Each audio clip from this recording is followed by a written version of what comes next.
नमस्कार मित्र लोकनि।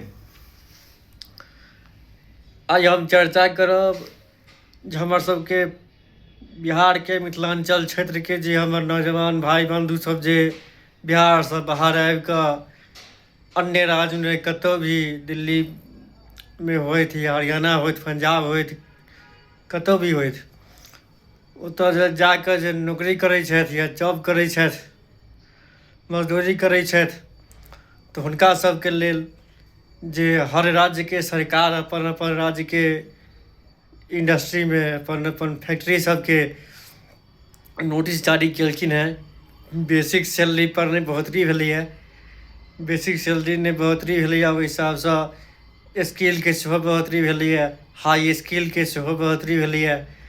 तऽ अपनासब जे जतऽ कतहु भी काज करै छी तऽ अहाँसब बताबू जे अहाँसबके सैलरी नहि बढ़ोतरी अहाँसबके कंपनी नहि भेलै कि नहि भेलै।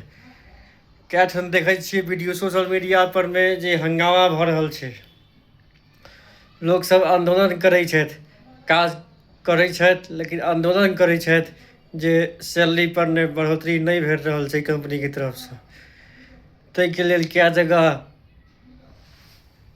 आंदोलन भेलैए, कए जगह आगि फूँक देलकैए लोकसब।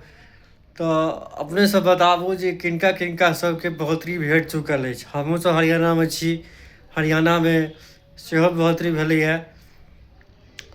तऽ अहाँसब कोन कोन राज्यसँ हमर वीडियो देखै छी, अहाँसबके राज्यमे बढ़ोतरी भेलै कि नहि भेलै, कंपनी की कहि रहल अछि आ कि आंदोलने करऽमे लागल छी, से बतेबाक कोशिश करब।